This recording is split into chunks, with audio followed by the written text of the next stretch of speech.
सरल श्रीमद् भगवद गीता। गीता चिंतन और बोध। लेखक रामचंद्र जोरवर, दार्शनिक सिद्ध साधक। अध्याय 5, कर्म संन्यास योग। कुल श्लोक 29। भाग 21। श्लोक 13 से 26 तक ज्ञानयोग के विषय हैं। श्लोक 13, अध्याय 5। सर्वकर्माणि मनसा संन्यस्यास्ते सुखवशी नवद्वारे पुरे देहि नैव कुर्वन्न कारयन्। विषय, सांख्ययोगी की स्थिति का विवरण। अनुवाद। जो व्यक्ति सांख्य योग का आचरण करता है, अंतःकरण जिसके कब्जे में है, बिना किसी कर्म के सच्चिदानंद घन परमात्मा के रूप में अपने मन से सभी कर्मों को छोड़कर 9 दरवाजों के भौतिक घर में खुशी से निवास करता है। चिंतन। सांख्य योग का अभ्यास करने वाला व्यक्ति तर्कवादी होता है। उसके सभी दैनिक कार्य सोच समझकर किए जाते हैं। वह आगे की सोचता है, फिर उसके परिणामों की संभावना को अपनी बुद्धि से जांचता है। अच्छे और बुरे परिणामों की आशा करता है और फिर उसी के अनुसार कार्य करता है। वह इस बात का बहुत ख्याल रखता है कि उस कर्म से उसे या दूसरों को कोई नुकसान न हो। यह दर्शाता है कि दूसरे का सुख हमारा अपना सुख है और दूसरे का दुख हमारा अपना दुख है।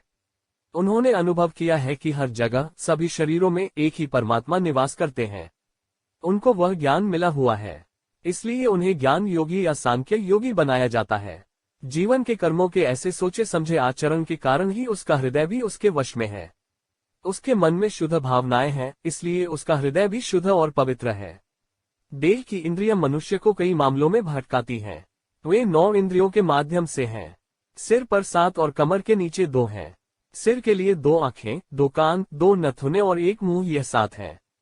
गुदा और शिशन कमर के नीचे होते हैं। इन इंद्रियों में से प्रत्येक का एक अलग कार्य है। विवेकी मनुष्य अपनी प्रत्येक इंद्रियों का प्रयोग सोच समझकर करता है। वह उन्हें जानवरों की तरह खुला नहीं छोड़ता। यह इसे ढीला नहीं होने देता। सांख्य योगी को मन से उन सभी इंद्रियों को वश में करने का पूरा ज्ञान होता है। वह अपने शरीर से ज्यादा अपनी आत्मा को महत्व देता है। अपनी आत्मा को ईश्वर की सेवा में लगा देता है। उसके साथ अपना मिलन लाता है। इसलिए उसकी सभी इच्छाएं, आशाएं और अपेक्षाएं लयबद्ध हो जाती हैं। वह सुखों से परे हो जाता है। वह अपने जीवन में जो कुछ करता है वह केवल शरीर है और उसे शुद्ध सात्विक आचरण द्वारा अंत तक बनाए रखना चाहिए और निरंतर ध्यान के माध्यम से परमात्मा का आनंद लेना चाहिए। इसलिए भगवान ने इसी श्लोक से सांख्य योग के लक्षण अर्जुन को यहाँ बताए हैं।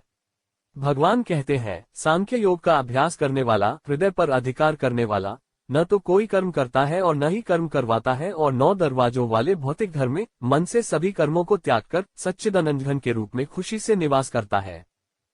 बोध। जिस्म की वासनाएं बड़ी प्रबल होती हैं। वह भी नहीं जानता कि मनुष्य कब अपनी वासनाओं के अधीन हो जाता है। यही वासनाएं बाद में व्यसनों में बदल जाती हैं। लेकिन जो होशपूर्वक सोच समझकर जानता है कि इन वासनाओं की जड़ इंद्रियां हैं, वह उन्हीं जड़ों को चोट पहुंचाता है। वह उन्हें अपने अधीन कर लेता है। मन और हृदय अर्थात बुद्धि से उन्हें भटकने नहीं देता, छूटने नहीं देता। उसे पता चलता है कि इस संसार में, इस ब्रह्मांड में उस परमपिता परमात्मा की शक्ति अपार है कि उसके सामने हम और हमारे सुख इतने तुच्छ हैं कि वह उस परमपिता परमात्मा के चिंतन में अपने आप को खो देता है। वह अपनी ही साधना में लीन हो जाता है। अतः उसके विचार इस शरीर की इंद्रियों की इच्छाओं से निकलते हैं और वे परमात्मा के चिंतन में स्थिर हो जाते हैं। तब यह संसार, ये लोग उस परमात्मा की दृष्टि में उसे गौण लगने लगते हैं और वह स्थायी रूप से परमात्मा के परमानंद में स्थिर हो जाता है, आत्मा सुख में खो जाता है। वह सांख्य योगी या ज्ञान योगी है। श्लोक 14, अध्याय 5। न कर्तृत्व न कर्माणि लोकस्य सृजति प्रभु न कर्मफल संयोग स्वभावस्तु प्रवर्ते। विषय, भगवान में कर्तापन के अभाव का विवरण। अनुवाद। भगवान मानव कार्यों या परिणामों के साथ सहयोग नहीं करते हैं, तो प्रकृति खेल रही है। चिंतन। भगवान महान है, यह अंतिम है, वह अदृश्य है। उसे देखने के लिए हमारी आंखें, हमारे विचार अधूरे हो जाते हैं। पृथ्वी इसका एक छोटा सा हिस्सा है, जो सरसों के बीज के आकार से भी छोटा है। यह कल्पना करना बेहतर है कि आप आकार में कितने होंगे। हम शायद यह भी न बता पाए कि धरती उनकी याद में भी है या नहीं। यह ब्रह्मांड आकार में अकल्पनीय है, वहां हमारी कल्पना रुक जाती है। पूरे ब्रह्मांड में कई ब्रह्मांड समाये हुए हैं, जो दूर दूर तक एक दूसरे के लिए अजनबी हैं। प्रत्येक ब्रह्मांड की प्रकृति अलग है। ये ब्रह्मांड और उनकी प्रकृति स्वयंभू हैं। वे उठते हैं और फिर से गायब हो जाते हैं। वे लगातार बदल रहे हैं। एक ब्रह्मांड में अनगिनत आकाशगंगाएं हैं। उन आकाशगंगाओं में असंख्य सूर्य, ग्रह, तारे हैं। उनके अलग अलग स्वभाव भी हैं। उन सूर्य, तारों, ग्रहों का भी स्वतंत्र अस्तित्व है। इसकी स्वतंत्र प्रकृति है। पृथ्वी सूर्य का उपग्रह है। पृथ्वी की अपनी अनूठी प्रकृति है। यहाँ पंचमहाभूतों का समागम होता है। उन्हीं पंचमहाभूतों से पृथ्वी पर जीवन का जन्म हुआ है। इस जीवन के जीवन और मृत्यु का सारा खेल इन्हीं पंचमहाभूतों के स्वभाव के अनुसार चल रहा है। इनमें से किसी भी एक तत्व की कमी से पृथ्वी पर जीवन पल भर में समाप्त हो सकता है। भले ही सूर्य प्रतिदिन न उगे, इस जीव का जीवन समाप्त हो जाएगा। यहाँ तक कि अगर पृथ्वी पर हवा या पानी खत्म हो जाए तो यहाँ जीवन एक पल में खत्म हो जाएगा। अगर धरती को घूमने के लिए आसमान की जगह न मिले तो भी यहाँ का जीवन पल भर में खत्म हो जाएगा। यदि पृथ्वी पर भूमि न भी हो तो भी यहाँ जीवन नहीं होगा। पौधे और जानवर इसी भूमि के आधार पर रहते और जीवित रहते हैं। पृथ्वी की यह पंचतत्व प्रकृति उस परम आत्मा ने बनाई है। ईश्वर ने इस अंतरिक्ष में पृथ्वी जैसे कई ग्रह बनाए हैं। निश्चित रूप से एक ही तरह के अलग अलग जीवन होंगे, लेकिन वो दूरी एक दूसरे की समझ से बाहर होती है ताकि एक दूसरे की जिंदगी में किसी की नजर ना पड़े। लेकिन उनका भगवान हमारे जैसा ही है। वह परम आत्मा इस शाश्वत ब्रह्मांड में, सभी ब्रह्मांडों में किसी भी जीवन के कार्यों या परिणामों के साथ संबंध नहीं बनाता है, बल्कि यह स्वयं प्रकृति के जीवन के साथ खेलता है। बोध। समस्त ब्रह्मांड की तुलना में हमारी पृथ्वी बहुत छोटी है और उस पृथ्वी पर रहने वाले जीव बहुत छोटे हैं। कुल मिलाकर वे भगवान की तुलना में कुछ भी नहीं है। सनातन ब्रह्मांड में उस परमात्मा ने पृथ्वी के समान असंख्य लोकों की रचना की है। जो हम नहीं जानते, वे हमसे बहुत दूर हैं। लेकिन यह केवल इसलिए है क्योंकि हमारी पृथ्वी की प्रकृति इन 5 तत्वों से बनी है कि यहाँ जीवन का निर्माण हो सकता है और हम मनुष्य भी यहाँ पैदा हो सकते हैं। यदि ईश्वर ने इन पंचमहाभूतों की रचना न की होती तो यहाँ मनुष्य का जन्म ही न होता। इसलिए हम अपनी कल्पना से उस परमात्मा के स्वरूप को जान सकते हैं।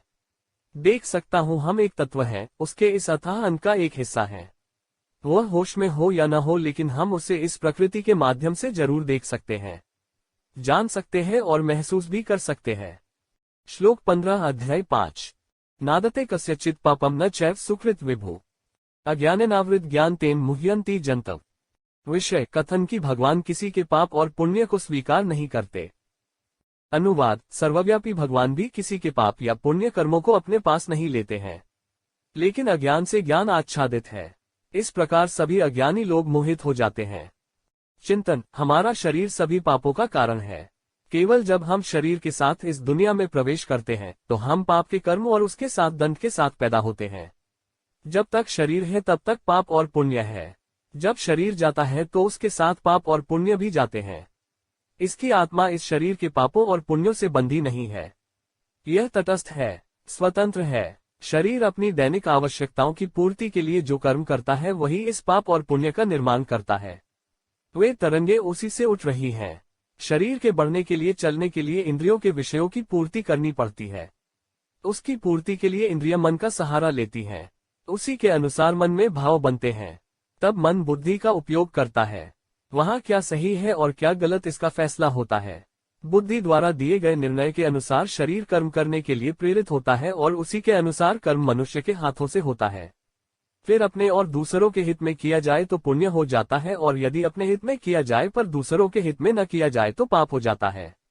मनुष्य के मन में जितनी अधिक आसक्ति होती है उतनी ही अधिक इच्छाएं होती हैं। वह भिन्न भिन्न कर्मों को करने में उतना ही अधिक प्रवृत्त होता है और उतने ही अधिक पाप और दंड करता है। बहुत से लोग अपने स्वार्थ के साथ साथ अपनों के हित के मोह में भी फंस जाते हैं। ये स्वयं के साथ साथ अपने कल्याण में भी रुचि रखते हैं। यह उनके कर्म में और जोड़ता है। तब वे अपने हित के लिए जो भी कर्म करना चाहे करने को तैयार हो जाते हैं। ये लोग दुनिया का हित नहीं देखते बल्कि अपना और अपने परिवार का हित देखते हैं। फिर उस मोह के कारण पुण्य एक तरफ रह जाता है, लेकिन फिर उन लोगों से पाप अधिक हो जाता है। आज हम समाज में अपने आसपास इस स्थिति को निरंतर देख और अनुभव कर रहे हैं। जिनके पास शक्ति और पद है वे उस शक्ति और पदों का दुरुपयोग करते हैं। जनता अभिभूत है, भ्रष्टाचार के माध्यम से धन प्राप्त करें। वे अपने परिवार की भलाई के लिए लोगों के मुंह से घास निकालते हैं, लेकिन अपने इस छोटे से परिवार के लिए कई लोगों की जिंदगी बर्बाद कर देते हैं। वह पाप उनकी रगों में जमा हो जाता है। खैर, ऐसी कोई बात नहीं है कि जिस परिवार के लिए ये पाप करेंगे वो परिवार की मर्जी के मुताबिक जिएगा। प्रत्येक मनुष्य इस धरती पर स्वतंत्र विचारों, स्वतंत्र प्रवृत्तियों के साथ जन्म लेता है। लाड़ प्यार से पाले जाने पर भी वे बहुत लाड़ प्यार से अपने आप को बिगाड़ लेते हैं, और यदि उन्हें बहुत अधिक भय में भी रखा जाता है तो वे विद्रोह और बदले की भावना से दूसरों की इच्छा के विरुद्ध कार्य करते हैं। फिर उसे परिवार से क्या लाभ मिला जिसके लिए उसने गरीबों के मुंह से घास छीन ली और उस पाप का बोझ अपने सिर पर ले लिया। अकेले पाप के भागी ने यह किया, परंतु जो व्यक्ति पाप दंड के सिद्धांत को जानता है वह किसी का बहुत अधिक भला करने के चक्कर में नहीं पड़ता। वह खुद अपनी जरूरतों को कम करता है, क्योंकि वह जानता है कि हम जितना अपनी आवश्यकताओं को बढ़ाते हैं उतने ही अधिक पाप करते हैं। अतः वह विनम्र भाव से अपना जीवन व्यतीत करने लगता है। जो अधिक बुद्धिमान है वे केवल संन्यास ले लेते हैं, वे संसार में पढ़कर पाप और दंड के भागी नहीं बनना चाहते। उनकी जरूरतें केवल जीवित रहने के लिए ही रह जाती हैं। वे शरीर के नियमों को जानते हैं, वे शरीर को मोह से अलग करने की कला जानते हैं। अज्ञानियों की भांति वे संसार के मोह में नहीं पड़ते, फंसते नहीं। बोध, शरीर और आत्मा हमेशा दो स्तरों पर रहते हैं। जैसे शरीर जीने के लिए लालायित रहता है, वैसे ही यह कर्म के द्वारा प्रलोभित होता है। चूंकि आत्मा नित्य है, इसलिए वह शरीर की किसी भी क्रिया को स्पर्श नहीं करती। वह हमेशा दूर रहता है। परमात्मा से एकाकार होकर वह उस परमात्मा के चिंतन में खो जाता है। मनुष्य की आवश्यकताएं जितनी अधिक होती हैं, उसके शरीर और आत्मा के बीच उतना ही अधिक अंतर होता है। इसलिए शरीर को जितना अधिक कर्म करना पड़ता है उतना ही उसे अपराध बोध होता है। आत्मा इस पाप से प्रभावित नहीं होती है, इसलिए परमात्मा के साथ ऐसा नहीं होता है। एक बुद्धिमान व्यक्ति अपनी जरूरतों को बढ़ाए बिना, अपने रिश्तेदारों, परिवार और दुनिया के प्रलोभनों में अधिक उलझे बिना खुद को इन कर्मों से मुक्त करने की कोशिश करता है। इसलिए वह इन पापों और दंडों, सुखों और दुखों से पीड़ित नहीं होता है। वह सन्यासी के भाव में रहकर परमात्मा से एकाकार होकर अपने जीवन में सच्चा संतोष प्राप्त करता है। वह अज्ञान से मुक्त है, स्वतंत्र है। श्लोक 16 अध्याय 5। ज्ञानेन तु तद्ज्ञान येषा नाशितमात्मन तेषामादित्यवज् ज्ञान प्रकाशयति तत्परम। विषय, सूर्य के दृष्टांत द्वारा ज्ञान की महिमा। अनुवाद, किंतु जिनका अज्ञान दिव्य ज्ञान से दूर हो गया है उनके लिए वह ज्ञान सूर्य के समान उस सच्चिदानंद परमात्मा को प्रकाशित करता है। चिंतन, देहबुद्धि अज्ञान है और आत्मबुद्धि ज्ञान है। इन दोनों स्तरों पर व्यक्ति किस स्तर पर रहता है यह महत्वपूर्ण है। कामुकता भारी है। सभी वासनाएं शरीर से उत्पन्न होती हैं, इसलिए ऐसे लोग शरीर की वासनाओं में फंस जाते हैं। इन्हें खाना पीना और मौज मस्ती करना पसंद है। वह अपने को फंसाए रखती है। इच्छा के अनुसार खाने पीने को न मिले तो पारा चढ़ जाता है। उसके मन में तुरंत क्रोध उत्पन्न हो जाता है।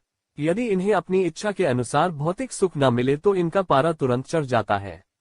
ये वासना पूर्ति के अंधे हो जाते हैं। वे किसी से भी किसी भी तरह से शरीर की वासना को संतुष्ट करना जानते हैं। फिर ये किसी के भी शरीर को जानवर की तरह छूते हैं। वे देह की पवित्रता, अपवित्रता, संबंधों को भूल जाते हैं। आंखें केवल वासना से भरी हैं।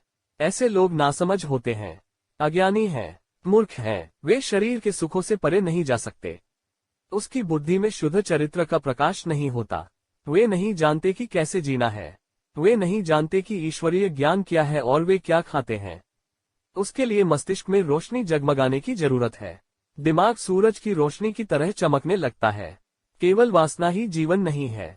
यह समझना होगा कि केवल भौतिक सुख ही जीवन नहीं है। वास्तविक जीवन शरीर से परे है। यह परमानंद में स्थिर है।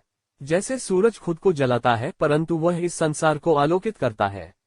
वह इस संसार को ऊर्जा देता है। वह इस संसार का पालन पोषण करता है। शुद्ध त्याग, शुद्ध दान सूर्य से सीखना चाहिए। उसकी कोई अपेक्षा नहीं है, कोई स्वार्थ नहीं है। क्या ले रहा है यह वह नहीं जानता। ज्ञान का प्रकाश जहां भी ले जाए मिट जाता है, गायब हो जाता है। वह वहीं चमकता है जहां केवल देना होता है, वहीं से चमकने लगता है। प्रकाश केवल दान जानता है, देना जानता है। वह भोग शब्द को नहीं समझता। दिमाग दोनों तरह से काम कर सकता है। वह मात्र भोगों के विचार में भी अटक सकता है और भोगों से परे जाकर दान में प्रवेश कर सकता है। वह केवल तभी प्रबुद्ध हो जाता है जब वह भोगों को छोड़कर दान में प्रवेश करता है। तभी ज्ञान का प्रकाश निकलता है। तभी वहां का अज्ञान उस व्यक्ति में विलीन हो जाता है। तब जीवन आसान हो जाता है। कामुक मन, जड़ता गायब हो जाती है और जिस व्यक्ति का अज्ञान गायब हो जाता है उसका आत्म प्रकाशित मस्तिष्क दिव्य दिमाग में प्रवेश करता है। जहां परमात्मा आता है वहां न अंधकार होता है न अज्ञान। वह ज्ञान उस सच्चिदानंद घन परमात्मा को सूर्य के समान प्रकाशित करता है। बोध। मनुष्य सदैव देह मन में ही अटका रहता है, इसीलिए उसे अपने अंतर्मन या अपने परमात्मा का बोध नहीं होता, दर्शन नहीं होता है। मनुष्य दिन रात भोजन, वस्त्र, आश्रय और अनेक भौतिक सुख सुविधाओं के बारे में सोचता रहता है। वह यह नहीं सोचता कि इससे परे इस संसार में और कुछ भी है। वह लगातार महसूस करता है कि जीवन केवल वही है जो आंखें देखती हैं और शरीर स्पर्श और भूख के माध्यम से महसूस करता है। तो वह केवल उस शरीर की जरूरतों में ही अटका रहता है। वह अपने जीवन का आनंद लेना जारी रखता है, लेकिन इससे परे वह आत्मा परमात्मा के अस्तित्व को महसूस नहीं करता या समझता नहीं है। जब तक वह मैं के देह अभिमान से परे नहीं हो जाता, तब तक उसे पता भी नहीं चलेगा। ध्यान, चिंतन और मनन के द्वारा ही व्यक्ति शरीर से परे जा सकता है। उसके लिए इन बातों का लगातार अध्ययन करना होगा। इसे जुनूनी होना चाहिए। जब यह शरीर मन धीरे धीरे लुप्त हो जाता है, तभी मस्तिष्क मन के माध्यम से वास्तविक ज्ञान प्राप्त होने लगता है। यहीं से ज्ञान का सूर्योदय प्रारंभ होता है। तभी वह ज्ञान वहां उस परमात्मा को प्रकाशित करता है।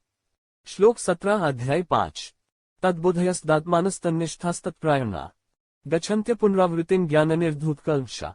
विषय, महात्माओं के लिए परम गति की प्राप्ति जो परमात्मा के समान हो गए हैं। अनुवाद, ईश्वर के साथ रहने वाले जिनके मन और बुद्धि सिद्ध है और जो परम पुरुष के साथ सदा के लिए जुड़े हुए हैं, वे ज्ञान से निष्पाप होकर परम गति को प्राप्त करते हैं।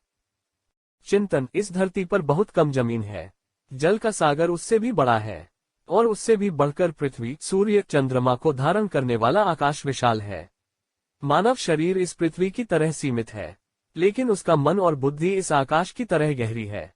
लेकिन चूंकि यह शरीर में ही फंसा हुआ है, इसलिए हम इसके विशाल विस्तार, इसके अगाध विस्तार को नहीं देख पाते हैं। परमेश्वर द्वारा हमें दी गई इस बुद्धि का हम कभी भी पूरा उपयोग नहीं करते हैं। वैज्ञानिक कहते हैं कि मनुष्य अपने खड़े खड़े जीवन में 5 से 10% भी अपनी बुद्धि का प्रयोग नहीं करता। भले ही विचारों और विचारों का विशाल आकाश उसके लिए खुला हो, लेकिन वह उसमें प्रवेश नहीं करता। आपके विचारों को अलग दिशा नहीं देता है। इसके विपरीत वह पहले उस मन को, उस बुद्धि को सागर का आकार दे, फिर उसे आकाश में उठा ले। लेकिन इसके बजाय वह उस मन को, उस बुद्धि को संकुचित करके खुश होता है। छोटा सा स्वार्थी व्यक्ति अज्ञान के सरोवर में डूबता ही रहता है। उसके विचार शक्ति, धन, खाने पीने, मौज मस्ती से आगे नहीं जाते। जब वह इन साधनों से, इस संकीर्ण बुद्धि से, उस सागर से, उस आकाश से मुक्त हो जाएगा, तभी वह मुक्त होगा। एक बार जब ये सभी भौतिक चीजें ईंट बन जाती हैं, तो उसमें से मन और बुद्धि की अंकुर स्वत ही निकलने लगती है। वह विचारों के उस विशाल सागर की लहरों पर तैरने लगती है, सवारी करने लगते हैं। वहीं से उसे खुला आसमान दिखता है। तब सागर भी बहुत छोटा लगने लगता है। आकाश में तारे, आकाश की विशालता उन तारों को पकड़े हुए उसकी कल्पना में बनने लगती है। फिर वहां मन और बुद्धि एक ही है। संकीर्ण विचारों से निकलकर आकाश से एकाकार हो जाता है, और वहां उन्हें उस सच्चे परमेश्वर में अनंत एकता थी। वे पुरुष जिनके मन और बुद्धि परब्रह्म परमात्मा से एक हो गए हैं, वे भगवान के साथ एक हो जाते हैं। व्यक्ति स्वयं भगवान को प्राप्त कर लेता है। परमात्मा बनो, ऐसे दिव्य ज्ञान से सिद्ध पुरुष ही पाप रहित होते हैं और सर्वोच्च प्रतिष्ठा प्राप्त करते हैं। उनके जीवन में जाने अनजाने में हुए पापों से वे सदा के लिए मुक्त हो जाते हैं। वहां मनुष्य ज्ञान की अग्नि में परिवर्तित हो जाता है। ज्ञान सूर्य बनता है। बोध, यदि हम अपने संकीर्ण जीवन के पिंजरे से बाहर निकलने के बारे में सोच भी नहीं सकते हैं, तो हम इस नश्वर जीवन से ऊपर उठने की बुद्धि कैसे प्राप्त कर सकते हैं। मन और बुद्धि ऐसे उपकरण हैं जो हमें हमारी भौतिक इंद्रियों से परे ले जाते हैं। हम उन्हें नहीं देखते हैं।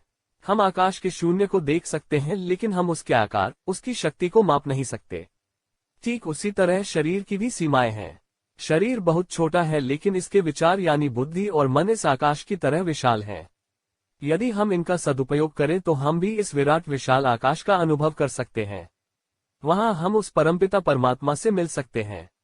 श्लोक 18 और 19 अध्याय 5। विद्याविनय संपन्ने ब्राह्मणे गावी हस्तिनी शुनि चैव श्वपाके च पंडिता समदर्शिन एह तैर्जित सर्गो येषा साम्य स्थित मन निर्दोष ही सम ब्रह्म तस्मात् ब्रह्मणीते स्थिता। विषय, बुद्धिमान पुरुषों की समानता और उनकी महिमा।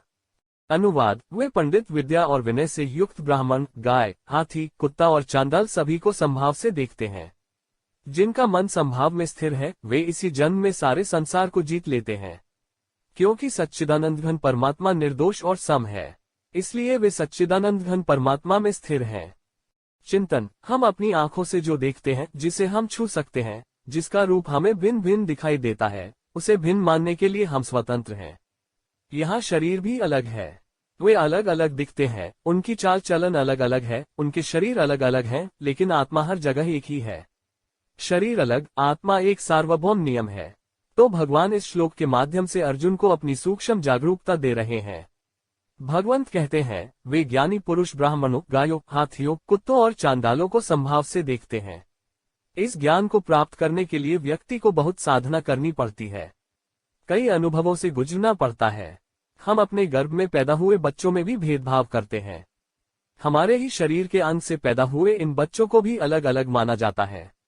उनके सुख दुख अलग अलग हैं और हमारे सुख दुख अलग अलग हैं। उनके भाव अलग अलग हैं और हमारे भाव अलग अलग हैं। यह भेदभाव हमारे मन में भौतिक स्तर पर लगातार बना रहता है, लेकिन हम यह मानने को तैयार नहीं हैं कि वे बच्चे हमारे शरीर का हिस्सा हैं। इसलिए उनकी और हमारी नैतिकता में अंतर है। लेकिन अगर हम घर में बिल्ली पालते हैं, उसे ठीक से खाना पीना देते हैं, तो वही बिल्ली हमारे कंधों पर खेलने लगती है। भले ही वह इसे न पढ़े, वह हमारे साथ एक हो जाती है। लेकिन हमारे अपने बच्चे हमसे बहुत दूर हैं, हमारे बीच दूरी रखते हैं।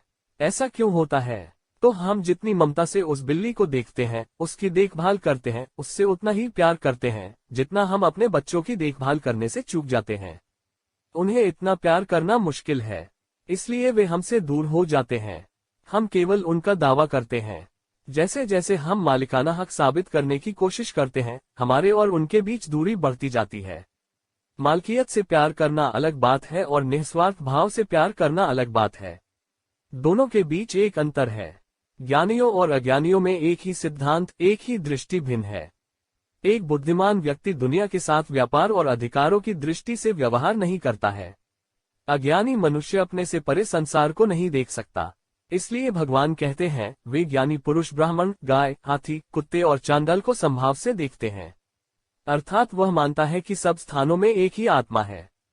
भगवान आगे कहते हैं, जिनका मन समचित में स्थित है, वे इस जन्म में सारे संसार को जीत लेते हैं। क्योंकि सच्चिदानंद घन परमात्मा निर्दोष और सम है, इसलिए वे सच्चिदानंद घन परमात्मा में स्थिर हैं।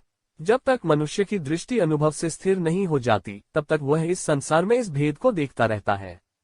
परंतु जब मनुष्य अनुभव अर्थात ज्ञान से सिद्ध हो जाता है, तभी उसके मन में संभाव की दृष्टि स्थिर हो जाती है। उसके मन से संसार के सारे भेद मिट जाते हैं, यानी वह शरीर और मन से इस दुनिया के साथ एक हो जाता है। वह इस ब्रह्मांड में पूरी तरह से डूब जाता है, जैसे नमक पानी में घुल जाता है और फिर पानी और नमक अलग नहीं होते।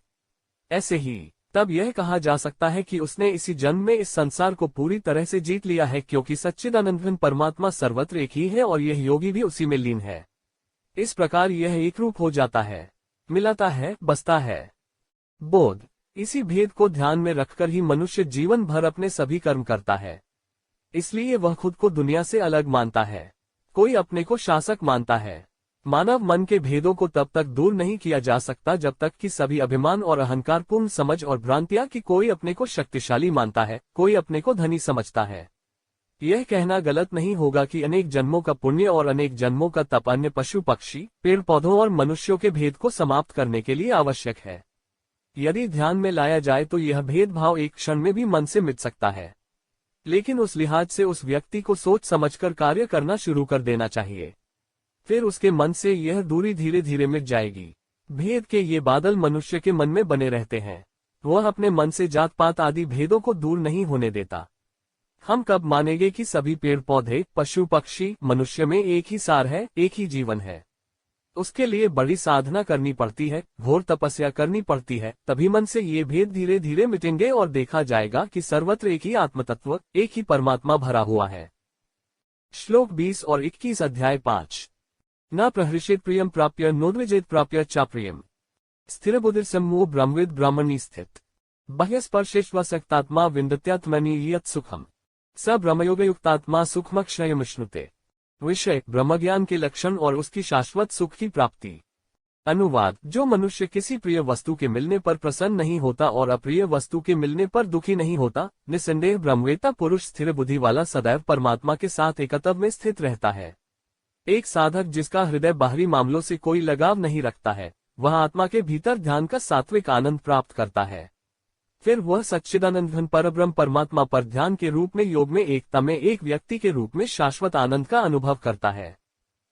चिंतन। जब सच्चा ज्ञान प्राप्त हो जाता है तो इस ब्रह्मांड का रहस्य खुल जाता है। वही मनुष्य ब्रह्म को प्राप्त करता है। वह आदमी धर्मशास्त्री बन जाता है। दुनिया और परमात्मा के अस्तित्व के बारे में उनके सभी संदेह दूर हो गए हैं। तो उसकी बुद्धि स्थिर हो जाती है।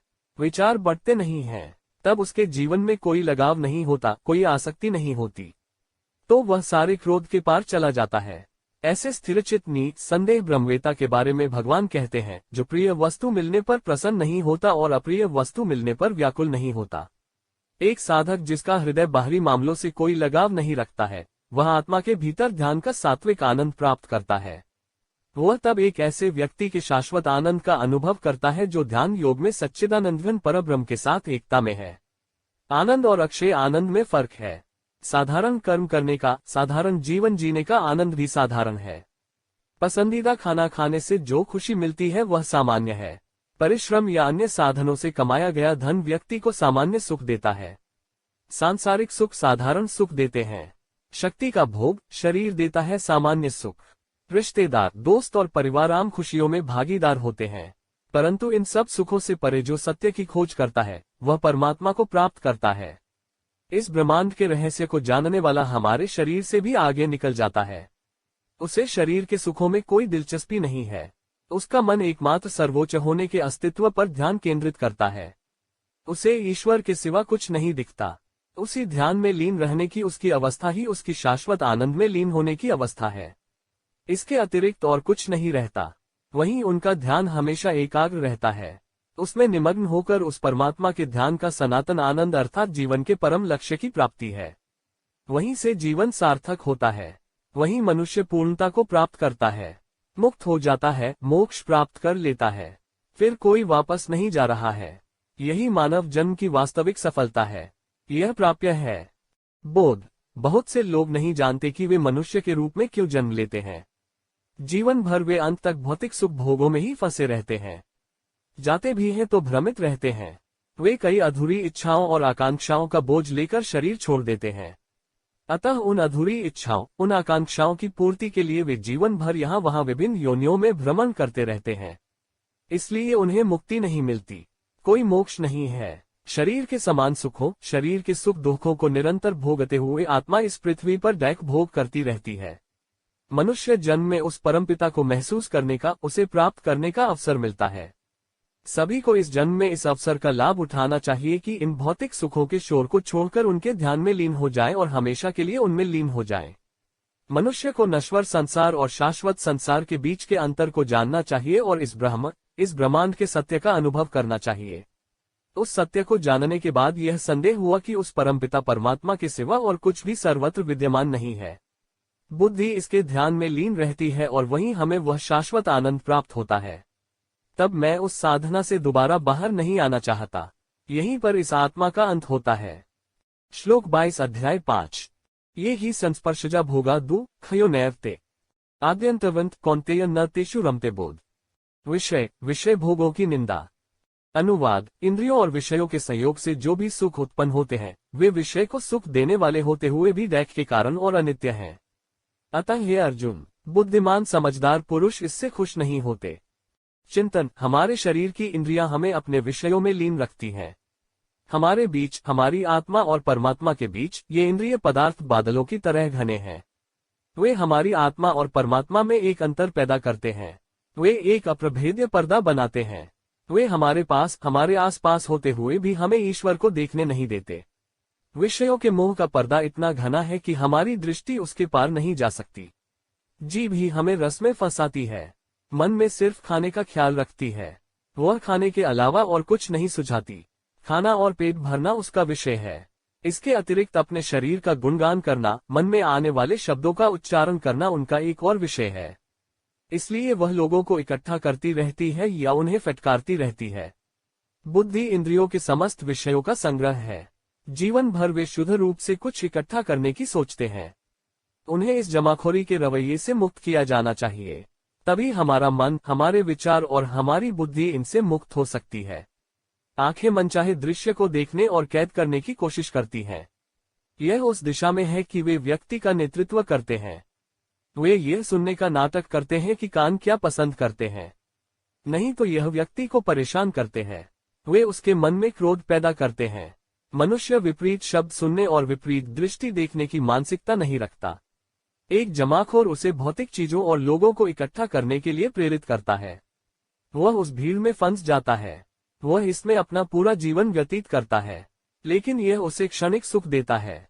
बाद में यही सुख दुख में बदल जाता है। इतनी मेहनत, चीजें, सब लोग चले जाते हैं तो उन्हें उनके जाने का दुख सहन नहीं होता। उनकी आत्मा उन सभी संग्रहों में शामिल है। वह भावना धीरे धीरे चोट पहुंचा रही है। इस दुनिया में कुछ भी धारण करने के लिए स्थायी नहीं है। न चीजें, न लोग। आज जमा हुई चीज कल किसी और की हो जाती है। आज का घर, खेत, सब कुछ किसी और का कल हो जाता है। जो लोग आज हमारे हैं वो कल हमारे नहीं रहेंगे। वे भी बदलते हैं, वे भी चले जाते हैं। यहाँ तक कि माँ, पिता, भाई, बहन, पति, पत्नी, बच्चे सभी एक दिन हमें छोड़कर चले जाते हैं। अंत में हम ही पीछे रह जाते हैं। अकेला आता है और अकेला ही खत्म होता है, इस संग्रह के मोह में फंस जाता है। यह शरीर भी यहीं छोड़ना है। इस श्लोक में भगवान ने अर्जुन को इसी संदर्भ में बताया गया है कि इंद्रियों और वस्तुओं के संयोग से उत्पन्न होने वाले सभी सुख, भले ही वे विषय को सुखद लगते हों, दैहिक के कारण भी हैं और अनित्य हैं। अतः हे अर्जुन, बुद्धिमान समझदार पुरुष इससे खुश नहीं होते। बोध। मनुष्य की नियति एक व्यक्ति से दूसरे व्यक्ति में भिन्न होती है। यह उसके स्वभाव में है, यह उसके शरीर में है। इसलिए प्रत्येक व्यक्ति अपने स्वभाव के अनुसार आचरण करता है। यही कारण है कि एक ही कक्षा में पढ़ने वाले सभी विद्यार्थियों की बुद्धि एक जैसी नहीं होती। उस व्यक्ति का शरीर या नियति, भौतिक जीवन और आध्यात्मिक जीवन के बीच एक बड़ा अंतर है। पिंड या प्राक्तन के अनुसार लोग भौतिक जीवन यानी इस संसार में फंस जाते हैं या आध्यात्मिक दिशा में आगे बढ़ने लगते हैं। संसार क्षणिक सुख देता है और दीर्घकालीन कष्ट देता है। अध्यात्म अस्थायी कष्ट देता है और दीर्घकालीन और स्थायी सुख देता है। जानने की यह प्रवृत्ति तैयारी, अध्ययन और अनुभव से प्राप्त होती है। अवसर होते हुए भी जो अध्यात्म के मार्ग को नहीं अपनाते वे अभागी कहलाते हैं। यदि मनुष्य सार्थक जन्म लेना चाहता है तो उसे अवसर मिलते ही अध्यात्म के मार्ग पर चलना चाहिए और अपने जीवन को सार्थक बनाना चाहिए। वे बुद्धिमान, दूरदर्शी पुरुष कहलाते हैं। श्लोक 23 अध्याय 5। शक्नोति है यह सोढुन प्राक्षरीर विमोक्षणात् कामक्रोधोद्भव वेग स युक्त स सुखी नर। विषय, वासनाओं की गति को सहन करने वाले धर्मी की स्तुति। अनुवाद, जो साधक इस मानव शरीर में शरीर के गिरने से पहले ही काम क्रोध से उत्पन्न आवेगों को सहन करने में सक्षम है, वही सच्चा योगी है और वही सुखी है। चिंतन। काम, क्रोध मनुष्य के सबसे बड़े शत्रु हैं। काम का अर्थ है अपेक्षा, इच्छा। इन जुनूनों की जड़ में इच्छाएं, अपेक्षाएं हैं। यदि हम अपने मन से इस कांटे को हमेशा के लिए दूर करना चाहते हैं तो मनुष्य को अपेक्षा रहित जीवन जीना स्वीकार करना चाहिए। उद्देश्यपूर्ण ढंग से स्वयं को इसका अभ्यस्त कर लेना चाहिए। बढ़ती उम्र के साथ इंसान के जीवन में उम्मीदें भी बढ़ जाती हैं। इसलिए बचपन पवित्र होता है, लेकिन बुढ़ापा अपवित्र होता है। उम्मीद से भरा हुआ। जैसे जैसे व्यक्ति की उम्र बढ़ती है, वैसे वैसे धन और सम्मान को लेकर उसकी उम्मीदें भी बढ़ती जाती हैं। उसमें उसका अहंकार प्रबल होकर बढ़ता है। वह अहंकार उसे स्थिर नहीं बैठने देता। भले ही सही रास्ते पर चलने से उसे धन और सम्मान मिले, लेकिन इस बात की निश्चित संभावना है कि उसके साथ साथ उसका अहंकार भी बढ़ेगा। और इन सब बातों को यदि वह मार्ग से प्राप्त भी कर ले तो भी उसके मन में कुटिल बुद्धि का अभिमान, अहंकार और दंभ अवश्य ही उत्पन्न होगा। जीवन में धन, सम्मान पाना इतना मुश्किल नहीं है, लेकिन अहंकार को छोड़ना बहुत मुश्किल है। मनुष्य को पाप करने का अहंकार और सत्कर्म करने का अहंकार होता है। इसलिए जुनून की असली जड़ इस अहंकारी प्रवृत्ति में है। जितनी अधिक आशा उतनी अधिक उपलब्धियां, जितनी अधिक कुटिलता उतना अधिक अहंकार। अतः इन सब की अधिकता का कारण मन में क्रोध पैदा करना है। युवावस्था में व्यक्ति कामना और मौज से बेचैन होता जा रहा है। यदि उसके मन में उपरोक्त विकार हो तो वह उस मौज में और अधिक विकारी हो जाता है। लेकिन उसके बाद भी उन्हें कम उम्र में ही जमा की गई दौलत और पदों पर गर्व है। उम्र बढ़ने से ही मनुष्य काम क्रोध के विकारों से मुक्त नहीं हो जाता। इसके विपरीत वह जीवन भर इसका आदी हो जाता है और इन विकारों के प्रति अधिक संवेदनशील हो जाता है। ऐसा लगता है कि उसे मजा आ रहा है, लेकिन वह नहीं जानता कि वह खुद को कितना मार रहा है, कितना नुकसान कर रहा है।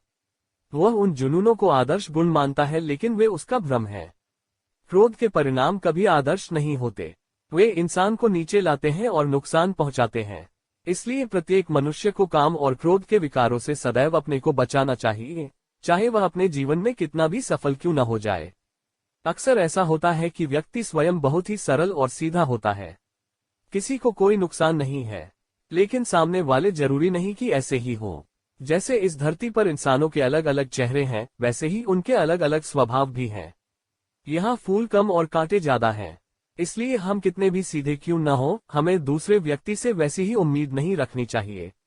यह मत समझिए कि यदि आप सीधे हैं तो दूसरा व्यक्ति भी आपके साथ सीधा होगा। इसलिए जब हम सीधे कार्य करते हैं लेकिन दूसरा व्यक्ति हमारे साथ सीधा कार्य नहीं करता है, तो हमारे क्रोध के बढ़ने की संभावना अधिक होती है। ऐसे में इस गुस्से पर काबू पाने का सबसे अच्छा विकल्प यही है कि उस व्यक्ति को नजरअंदाज कर दिया जाए और उससे दूरी बना ली जाए। इसे स्वीकार करने और ऐसे व्यक्तियों को दूर रखने में ही बुद्धिमानी है। शांति हमारे जीवन में महत्वपूर्ण है। शांतिपूर्ण जीवन ही सफल जीवन है। इसलिए आपको अपनी उम्र के बारे में सोचे बिना शांतिपूर्ण तरीके से चलना शुरू कर देना चाहिए। भले ही किसी भौतिक वस्तु का नुकसान होगा, लेकिन इन चंद भौतिक वस्तुओं का नुकसान मानसिक नुकसान की तुलना में नगण्य है। क्योंकि मानसिक संतुलन बिगड़ा तो सब कुछ गंवाने का समय आ गया है। इसलिए इन वासनाओं को प्राथमिकता के तौर पर अपने जीवन से निकाल देना चाहिए। उन्हें हमारे दिमाग से निकाल देना चाहिए। बोध इच्छाएं मन में क्रोध पैदा करती हैं, इसलिए मन में इच्छाएं न रखते हुए जीवन जीना सीखना चाहिए। जितना धन, मान आदि की कामना से जीता है मन, उतना ही गिरता और बिगड़ता है यदि वह पूरा न हो। आपके अहंकार को चोट लगती है, इसलिए अपमानित मन हमें चैन नहीं लेने देता। यह मन में बदले की भावना पैदा करता है। फिर जब तक बदला नहीं लिया जाता तब तक वे मुक्त नहीं होते, स्वतंत्र नहीं। तो हम एक आदर सम्मान की अपेक्षा के लिए अपनी स्वतंत्रता, स्वास्थ्य और सब कुछ खो देते हैं। जो लोग इच्छाओं और अपेक्षाओं के बिना जी सकते हैं, उनमें सम्मान की यह भावना विकसित नहीं होती। कोई किसी को दोष देता है कि दृष्टि से आचरण करेगा और मन को स्थिर रखने का प्रयास करेगा और अपेक्षाओं को छोड़ देगा तो व्यक्ति पूर्ण सुखी नहीं हो पाएगा। मनुष्य के जीवन में जितना वासनाओं से नुकसान होता है, उतना और किसी वस्तु से नहीं होता। श्लोक 24, 25 और 26 अध्याय 5। यह स योगी ब्रह्मनिर्वाण ब्रह्मभूतोऽधिगच्छति लभन्ते ब्रह्मनिर्वाणमृष्य क्षीणकल्मषा छिन्नद्वैधा यतात्मान सर्वभूतहिते रता कामक्रोधवियुक्ताना यतिना यच्चेतसाम् अभितो ब्रह्मनिर्वाण वर्तते विदितात्मनाम। विषय ज्ञानी महात्माओं के लक्षण और उनकी निर्वाण ब्रह्म प्राप्ति। अनुवाद वह जो आत्मा में प्रसन्न है, आत्मा में आनंदित है और आत्मा में प्रबुद्ध है। सांख्ययोगी जो परम आत्मा के साथ एकता प्राप्त करता है, वह शांत ब्रह्म को प्राप्त करता है। जिनके समस्त पाप नष्ट हो जाते हैं, जिनके संशय ज्ञान से दूर हो जाते हैं, जो जीवों के कल्याण में सक्रिय रहते हैं और जिनके मन को जीत लिया जाता है, वे निश्चल ब्रह्म को प्राप्त होते हैं। जो प्रबुद्ध पुरुष है, जिन्होंने अपने क्रोध पर काबू पा लिया है, जिनके मन पर विजय प्राप्त कर ली गई है, जिन्होंने परब्रह्म परमात्मा को जान लिया है, वे सभी पहलुओं में शांत परब्रह्म परमात्मा द्वारा सिद्ध हैं। चिंतन। इन तीनों श्लोकों में भगवान ने शांत ब्रह्म परब्रह्म का वर्णन किया है। यह शांतिपूर्ण ब्रह्म की विशेषताओं और इसे प्राप्त करने वाले ज्ञान का वर्णन करता है। मनुष्य को ज्ञान और सांख्य की प्राप्ति तब तक नहीं होती जब तक कि उसका मन पूरी तरह शांत न हो जाए। जब तक मन अशांत है, मन में शंकाएं हैं, यदि कोई आसक्ति भी रह गई हो, यदि वह व्यक्ति पूर्ण ज्ञान प्राप्त नहीं करता है, तो उसके मन में शांति नहीं होगी। यदि मन में आशाओं और इच्छाओं के बादल भरे हों, यदि वे मिट न जाएं, तो वहां ज्ञान कैसे प्रकट होगा। मन रूपी आकाश जब निर्मल ना हो तो वहां परमपिता परमात्मा के दर्शन कैसे हो सकते हैं। केवल एक स्वच्छ शुद्ध मन में ही शांति पैदा की जा सकती है और उस ब्रह्म, उस परमात्मा को प्राप्त किया जा सकता है। भगवान इसके लक्षणों का वर्णन इस प्रकार करते हैं। आत्मा में आनंदित और आत्मा में समाहित होने वाला मनुष्य सच्चिदानंदघन परब्रह्म के साथ एकता प्राप्त करने वाले सांख्य योगी शांत ब्रह्म को प्राप्त करता है। जीवन में शांति बहुत जरूरी है। आजकल मनुष्य को चुटकियों में सब कुछ मिल जाता है, लेकिन उसे शांति नहीं मिल पाती है। इसका एक ही कारण है कि उसके मन में एक के बाद एक कुछ इच्छाओं का सतत प्रवाह बना रहता है। एक इच्छा पूरी न होने पर उसके मन में दूसरी इच्छा उत्पन्न हो जाती है। दूसरी इच्छा की पूर्ति के लिए स्थान के तुरंत बाद तीसरी इच्छा आती है। जब तक मनुष्य इच्छाओं की इस अराजकता को नहीं समझ लेता, तब तक वह स्वयं उन इच्छाओं के प्रवाह से निरंतर बहता रहता है। हमेशा इच्छाओं से घिरा रहने वाला व्यक्ति शांत कैसे हो सकता है। मनुष्य का स्वभाव इतना विचित्र है कि वह जितना पूरा कर सकता है उससे अधिक की इच्छा करता चला जाता है। फिर जब तक यह वासनाओं का भूत उसके गले से न उतरे तब तक वह शांत न होगा, सदा बेचैन रहेगा। तब उसके पास जीवन के सत्य को खोजने का समय नहीं होगा। खास बात यह है कि जीवन में सुख शांति पाने की इसी चाहत से वह अपने जीवन को आगे बढ़ाता है, लेकिन वे इच्छाएं उसे दूर भगाती हैं, थकाती हैं। उसे इस बात का एहसास नहीं होता कि उसके मन की शांति छीनी जा रही है। जब वह बिना इच्छा के काम करना शुरू करेगा तभी उसके मन से एक संदेह दूर होगा और वह धीरे धीरे सत्य तक पहुंच सकता है। यह रहस्य सांख्य योग को पता चला, इसलिए उसे आत्मज्ञान की प्राप्ति होती है। वो शांत ब्रह्म को प्राप्त होता है। भगवान आगे कहते हैं, जिनके सभी पाप नष्ट हो जाते हैं, जिनके संदेह ज्ञान से दूर हो जाते हैं, जो प्राणियों के कल्याण में सक्रिय होते हैं और जिनके मन को जीत लिया जाता है, वे परमात्मा में स्थिर हो जाते हैं, ब्रह्मवेता निर्मल ब्रह्म को प्राप्त करते हैं। हमारे हाथों से अनजाने में किए गए पाप भी तब तक नष्ट नहीं होते जब तक मन में ज्ञान की प्राप्ति नहीं हो जाती। जब मन में पश्चाताप की आग जलती है तो मन के सारे पाप जलने लगते हैं। परंतु यदि हृदय में पश्चाताप की चिंगारी न जले तो वह मनुष्य पाप कर्मों से कैसे निवृत्त होगा? वह पाप करता रहेगा, वह सभी जानवरों के साथ अन्याय और अत्याचार करता रहेगा। लेकिन जिसने आत्मज्ञान प्राप्त कर लिया है उसके हृदय में पश्चाताप की आग जलती है और उसके हृदय में सभी पाप भावनाएं बुझ जाती हैं और वहां एक शुद्ध सात्विक आत्मा का जन्म होता है। तभी वह व्यक्ति सभी प्राणियों के प्रति करुणा का भाव रखता है। फिर वह इस जीव के कल्याण और हित के बारे में सोचते हुए अपने जीवन को आगे बढ़ाता है। मन की शांति पैदा करने के लिए दया एक कारगर अचूक औषधि है। यह मन को स्थिर करता है और मन में शांति पैदा करता है।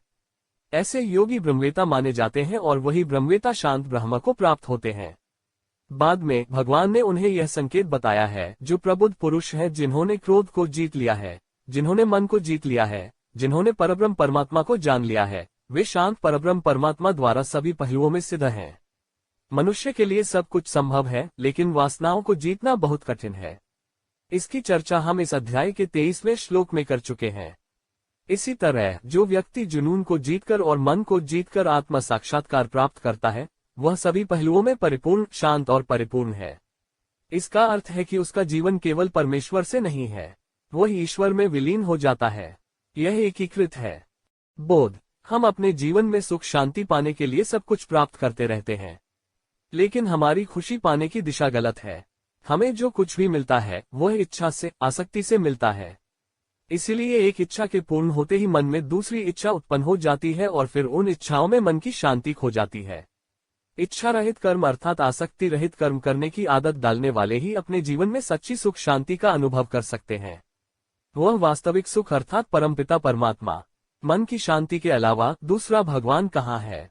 जिन लोगों ने अपने हृदय की गहराई से मन की शांति का अनुभव किया है, उन्होंने ही भगवान के दर्शन किए हैं। उन्हें और कुछ नहीं चाहिए। इंसान उसी के लिए जीता है और उसी के लिए मरता है। यह परम तत्व है।